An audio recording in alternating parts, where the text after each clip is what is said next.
Welcome to TalkAboutTopeka.com. I'm Chris Schultz. On this episode, we're going to be talking to one of my favorite people in the entire world because she has one of my favorite products in the entire world, and she brought me samples. We're going to be talking to Allison Fiander. She's one of the owners of Billy Vanilly Cupcakes. Sit back, relax, and enjoy this episode, which is conveniently brought to you by the WIBW channels and Field of Greens Garden Bistro in downtown Topeka, serving everything you need on those cold, chilly days. It all starts right now. I've been a professional baker for almost 20 years and traveled the world, owned a French bistro. All of the work that I've done throughout my career, I pack into one little cupcake. My assistant is my brother, Philip Burns. He's a great baker in his own right. Done deal! Hey. I have got to win Cupcake Wars. We want to expand. We want to show the country that Daddy Cakes are the best cupcakes out there. I don't know who these other competitors are, but I will crush them. You had a plenty money to get me some money. Had a money to get me some money. We have an incredibly special guest, and really, the reason she's really incredibly special today is because she brought treats.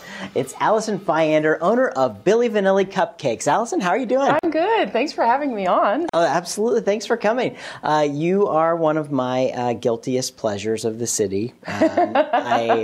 I love your cupcakes. Thank you. And I have to ask you, how long have you guys been here? I know it's been... We're actually going on to our 6th year here in Topeka, yeah. Wow, 6 years. Has it been that long? Yes, can you believe it? That's Still going cool. strong, yeah. That's very cool. Yes. Well, and we'll talk about a lot of that coming up here because you guys are doing a lot of expansion. But I want to get first in, what gave you this idea to open up a cupcake shop in Topeka?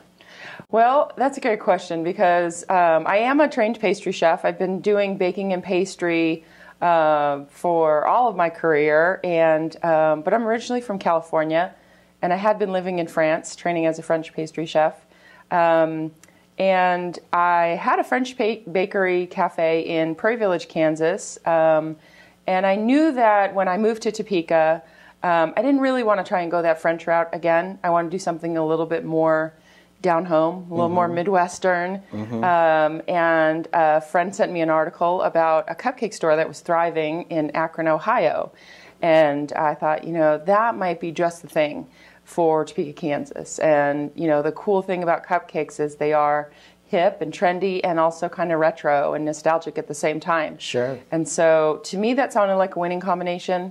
But I will tell you, when I started to throw that idea around and talk to people about a shop that would sell only cupcakes, they all said, well, you know, what else are you going to sell? Yeah. Because that's not going to work. Yeah. So they had quite seen what you had in store. They didn't have the vision that I had. Yeah. But I think they have caught on now to how cool it is and how much variety you can put into a cupcake as well. So certainly. Ever since then, it's just been kind of keeping up with demand. It's been crazy ever since. And that's right. The demand has grown. You've kind of become a little staple here in Topeka. Everybody looks at Billy Vanilly Cupcakes now, and that's probably, a lot of people are bribed to do things at their jobs with cupcakes. Like you guys have really gotten a lot of wheels going here. We do, and you know, it's really fun to see all our regulars who know us from way back when. We've changed names, we've switched locations, and we have people that still find us, and every once in a while they'll bring in a friend who doesn't know who we are. And it's getting harder and harder to find somebody in Topeka who actually doesn't know who we are right now. But every once in a while somebody will bring a coworker in and they're so excited, like, I can't wait for you to try these amazing cupcakes that I've known about that you didn't know about. And inevitably we'll see that one person in every day for the next week or two because they're hooked, you know. As they should be, because they're absolutely delicious. Can you tell I'm a fan? I can tell. Well, you guys have gotten some really great publicity as well. You know, Rachel Ray Magazine, Food Network. Like, tell us a little bit about that stuff. Wow, that was such a thrill, and it's been one of my goals as a pastry chef to get some kind of national recognition, whether being on the Food Network or just being, you know, recognized for what you do is a great accomplishment. But when Rachel Ray Magazine called us, they chose us as one of the top 5 destinations across the country to stop for a cupcake. And I was really proud about that because the destinations were all big cities. You know, she had Chicago and New York and LA and Topeka, Kansas. And so I was just really proud to say, yeah, help put us on the map for something else. That's you know? right. That's right. So, so that was great. It was a huge thrill. Mm-hmm. And what about the Food Network? And then the Food Network called. You know, the funny thing about that is after about 3 o'clock or so, I had gone home and my staff was taking phone calls and leaving messages. And I got in the next morning. They didn't call me at home and said the Food Network just called. They just left it on the notepad. Oh, come on now. While you were out, Food Network called. So I was like, this would be a good reason to call me at home. Yeah. So Food Network called, wants to know if you'd like to be on a new TV show. And of course, I jumped at the opportunity. And we were on the very first season, first episode. So when we went on Cupcake Wars, we had no idea what to expect. They did send us out like a pilot, you know, kind of a sample thing I think they had put together for the network. But we didn't know who the judges were, what they were judging on, and we kind of just went in blind. Mm-hmm. Packed up a bunch of equipment and went down to the studios in California and filmed for a week, and it was a really cool experience. How exciting would that be? It was awesome. Amazing. It was really neat, and it was hard to remember that you're actually there to compete because there's lights and cameras and producers and makeup, and you're just kind of starstruck, you know? It's just like, it's neat, but you also have to, it's a real competition, and you need to make a cupcake that's going to win, and so that's what we tried to do. Mm-hmm. But for any of the viewers that have seen our episode, our challenge was to put seaweed and sea salt in a cupcake for a SeaWorld birthday bash. You gotta figure out a way to make seaweed and sea salt taste good. That's a tough one. How about like a saltwater taffy? That sounds good. That'd be really cool. That'd be good. Okay. How are we gonna put the seaweed in there? I'm not sure. The flavor of seaweed, it's just so strong. It's gotta be there in the challenge. They wanna taste it. But then do they really want to taste it? So I do a seaweed and sea salt infused brown sugar to rim the cupcakes with, not to overpower the whole cupcake. That was not the easiest challenge, to put seaweed in a cupcake and make it taste good. So. Yeah, that would not, and it's not something I probably would pick up on the shelf. I would probably go more for the red velvet. Uh-huh. Yeah. I know. And the ones that won did a little bit, I try to make it taste like something that you would want to eat. Sure. You know, so I tried to put a saltwater taffy spin on it because that kind of reminds me of the beach and saltwater taffy, and you get that kind of sea salt flavor, you know. So I went with the saltwater taffy flavor, but the contestants that beat me had things like squid ink in their cupcake and blue-green algae flakes and stuff like that. So like a sushi cupcake. I was going for something that people were really going to want to eat. And they wanted to see some ingredients that were really like cutting edge, you know, things you didn't know you could cook with. I don't know. So we didn't make it to the finals, but it was a great experience, and came back. And to be honest, when I was flying back on the airplane, I was thinking, gosh, Topeka's going to be so disappointed in me, because I knew the result before the show aired, but I felt this obligation to go and win, and I thought, oh gosh, you know, when this show airs, I just really didn't want it to air because people were so expecting and hoping that I would win. Mm-hmm. But it's just been, I mean, people have just come into the store and driven from Oklahoma and Texas and, like, you know, Nebraska to come and try our cupcakes. And wow. I couldn't ask for a better response. So it all turned out fine. Absolutely. Yeah. Absolutely. No news is bad news, right? I guess that's all right, as long as they're talking about you. Who cares what they're saying? That's right. Yeah, you know. But you guys are actually having some pretty good luck. You're not just branching out to the media. Uh-huh. You're branching out with other stores. Yeah. Tell us about that. Well, we opened a store in Lawrence just about a year ago. We're on 9th and Mass in Lawrence. Mm-hmm. And it was quite an undertaking to, you know, because if anybody has been into the store, they usually know that I'm back there working. I'm not the sit in the office type of manager. I'd much prefer to get my hands in the, you know, in the mix, and whether I'm washing dishes or frosting cupcakes or talking to customers, that's just the way I am. Mm-hmm. And so to have a store that's that far away and feel that sense of, you know, wanting to be involved yet not being able to, it's really tested my business plan. Mm-hmm. As a concept. Can this work? Can anybody do this? You know, and so that's really been a huge undertaking. to have a store that I'm not in every day and still have it sell the great cupcakes that the Topeka store does. So I think we're doing it. We're doing a really good job of it. I got some great employees down there who help me and make it easy. So it makes it so much better, doesn't it? Yeah, it's great. I mean, it's so neat to walk into your own store and see all of the stuff that, actually had no part in making that day, and sure. Feel very proud. So yeah. Absolutely. Well, you should be very proud. I think you did something that most people before you existed would have just said, what's she thinking? And now they're lining up outside waiting for cupcakes. Yeah. So. I know.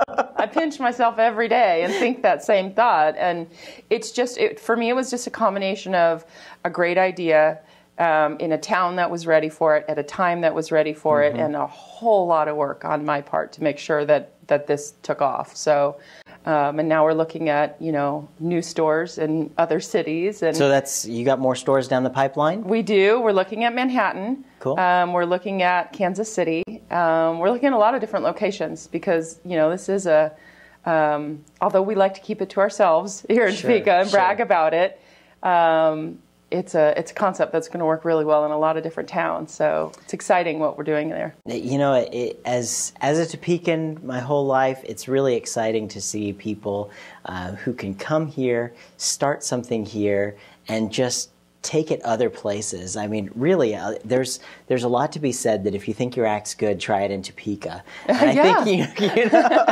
I've said it on the show so many times. People who watch frequently are probably sick of hearing me say that. But this is another example of try it in Topeka because if people here like it, you can take it pretty much anywhere. It's such a great town for me, it's been a great experience. I'm from California. A lot of people ask me why I didn't go back to California and open a store there. Because everything about the community, the population, the workforce, everything is right for making this work here. Sure. And the most important thing is, though, our customers come in every day and love what we do and appreciate what we do. And that's what makes us a success. And, I can't thank Topeka enough for the success that I've had. So yeah, absolutely. I'm not going back to California. Well, you're one of our stars, so they can't have you. Yeah. Right?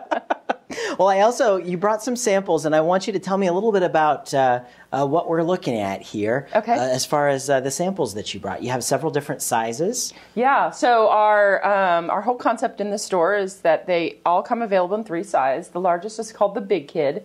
The medium size, that's our baby cake. That's what we sell the most of. But I'll tell you, the up-and-coming popular favorite is this Preemie. That's the little one. It's kind of like a 2-bite version of it, and that's a big seller as well. So we have 3 different sizes. Every day in our store we make 12 flavors that stay the same. Those are the things we love: the peanut butter cup, the red velvet, the I love lemon. But what we really love to do is get you back in the store another time to try something different. So certainly, we have flavors that we only do certain days of the week. The spicy Mexican chocolate is one that we do on Saturdays only. It's got cayenne pepper and cinnamon and candied jalapenos on top. Ooh, that sounds interesting. And it's hot, too. I mean, it is. Yeah, it's real spicy. A lot of people like that one. We've got the Snickerdoodle, which is my grandma's recipe for Snickerdoodle cookies, and those are kind of adjusted to a cupcake. Adjusted to a cupcake, yeah. So I never run out of ideas. I'm always thinking of new flavor combinations, and that monthly menu that changes helps me to stay creative, and it helps our customers to stay interested. So we like to bring you back into the store as much as possible to try new stuff. It's not hard. Oh, and of course, we forgot to mention the frosting shot. Oh, yeah. Which is just a little 2-ounce cup of just our buttercream alone. Oh, and wow. It looks delicious. People are either frosting people or cake people, but when you're a frosting person, and, why bother with the cake? Just go straight for the frosting. So we sell quite a bit of those Brilliant. as well. Well, Allison, thank you so much for coming here. Sure, it's my pleasure. I can't wait to jump into these cupcakes here. But before we can do that, I have to get you in on the lightning round, which is basically I put 60 seconds on the clock and I ask you a bunch of silly questions that have no right or wrong answers. And you give me the answer that comes to your head first. Okay. All right, here we go. And go. In your opinion, what was the greatest movie ever made? Oh my gosh, these are hard questions. I gotta say Jean de Florette. Oh, I haven't seen that. Oh, it's the reason I moved to France. Jean de Florette, and the follow-up is Manon of the Spring. Okay. It's got Gerard Depardieu in it. It's a great movie. Go. I will watch it. Yeah, they have it at the library. Very good. I'll check it out. Let's see. Do you consider eyebrows facial hair? Yes. Okay. I don't know where that one came from. It kind of popped in here. If you were a car, what kind of car would you be?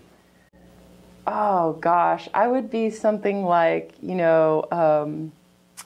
probably an old pickup truck. Just something really dependable. Yeah. That's good. Let's see. If you could bring a dead celebrity back to life and ask him one question, who would it be and what would you ask? Wow. Okay, a dead celebrity. Oh gosh, there's so many answers to that. Mm-hmm. I'd probably bring, I think, Michael Jackson. Sure. Yeah, I'd like to, there's a lot of questions I'd like to ask him. I think there's a lot of questions everyone would want to ask Michael. Let's get to the bottom of a couple things, Michael. What were you thinking? So pick your own question on that one. And we're long gone on time, but what's your favorite television show to watch every Tuesday night at 9:30 on MyTV? Talk about Topeka. Hey! Allison, thank you so much. Thank you Appreciate so you much. coming. Oh, it's my and pleasure. Thank you for the goodies. And you need to get down and get some cupcakes at Billy Vanilly Cupcakes. Thanks for tuning into this episode of TalkAboutTopeka.com. I'm Chris Schultz.